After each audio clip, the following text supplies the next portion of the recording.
ಮೊನ್ನೆ ಶನಿವಾರ ರಾತ್ರಿ 3 ಹಸುಗೆ ಕಿಚ್ಚಲನ್ನ ತೆಗೆದು ಮಾಡಿದ್ರು. ಆಮೇಲೆ ಮಾರನೇ ದಿವಸ MLA ಇವರು ಜಮೀರಣ್ಣ ಬಂದ್ರು. ನಮ್ ಜಮೀರಣ್ಣ ಬಂದು ನೋಡಿದ್ರು.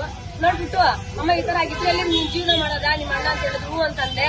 ಸರಿ ಆಯ್ತಮ್ಮ ಅದಕ್ಕೆ ಏನಿದೆ ಪರಿಹಾರ ಮಾಡ್ಕೊಡ್ತೀನಿ ಅಂತ ಹೇಳಿದ್ರು. ಮಾರನೇ ದಿವಸನೇ ಇಳಿಸ್ಬಿಟ್ರು ಹಸುಗಳಲ್ಲಿ 3 ಹಸುನ ನಮ್ಮ ಜಮೀರಣ್ಣ ತಂದು ನಿಲ್ಸಿದ್ರು. ನಮ್ಮ ಅಣ್ಣ ಬೇಡ ಅನ್ಬಿಟ್ಟ.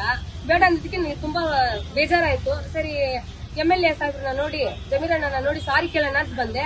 ಮತ್ತೆ ಒಂದು ದೊಡ್ಡ ಶಾಕ್ ಕೊಟ್ರು ನನ್ಗೆ. 3 ಹಸುನ ಕೊಡ್ಸಿ ಸರಿ ಅಮ್ಮ ನೀನ್ ಸಾರಿ ಕೇಳೋದಿರ್ಲಿ ಒಂದ್ ಕಡೆ, ಸರಿ ನನ್ಗೇನಾದ್ರು ನೀನ್ ಮಾಡ್ಬೇಕಾದ್ರೆ ಈ 3 ಹಸುನ ತಗೊಂಡೋಗಿ ನನಗೋಸ್ಕರ ನೀನ್ ಇಟ್ಕೋ. ಇದುವರೆಗೂ 15 ವರ್ಷ ನಮ್ ಸಾಹೇಬ್ರ ಜೊತೆ ಇದ್ದೆ. ಇನ್ನು ನಾನ್ ಸಾಯೋವರೆಗೂ ವಿಶ್ವಾಸದಿಂದ ನಮ್ಮ MLA ಸಾಹೇಬ್ರ ಜೊತೆ ಇರ್ತೀನಿ ಅಂತ ಅಂದ್ಬಿಟ್ಟು ಜಮೀರಣ್ಣನ ಜೊತೆ ಇರ್ತೀನಿ ಅಂದ್ಬಿಟ್ಟು ಪ್ರಮಾಣ ಮಾಡ್ತೀನಿ. ಅದರಿಂದ ಬೆಳಿತಿದ್ವು ನಮ್ಗೆ ಅದು ಸಾಕ್ತಿತ್ತು ನಮ್ಮನ್ನ. ಕೊನೆಗೆ ಇವತ್ತು 3 ಹೋಯ್ತು. ಮಾರನೇ ತಾಯಿ 3 ತಾಯಿನ ಕೊಟ್ಟಿದ್ದಾರೆ ನಮ್ಮ ಜಮೀರ್ ಸಾರು. ಅವರಿಗೆ ತುಂಬಾ ಥ್ಯಾಂಕ್ಸ್, ಧನ್ಯವಾದ ಹೇಳಕ್ಕೆ ಇಷ್ಟಪಡ್ತಿದ್ದಾರೆ. ಇದು ಮಾಡಿದ ಹಸುನ ಹಾಕಿದ್ರಲ್ಲ ಅವ್ರಿಗೆ ತಕ್ಕ ಶಿಕ್ಷೆ ಇಸ್ಕೊಡ್ಲೇಬೇಕು. ನ್ಯೂಸ್ ಫಸ್ಟ್ ನಿರ್ಭೀತಿಯಿಂದ ನಿಮ್ಮ ಪರವಾಗಿ.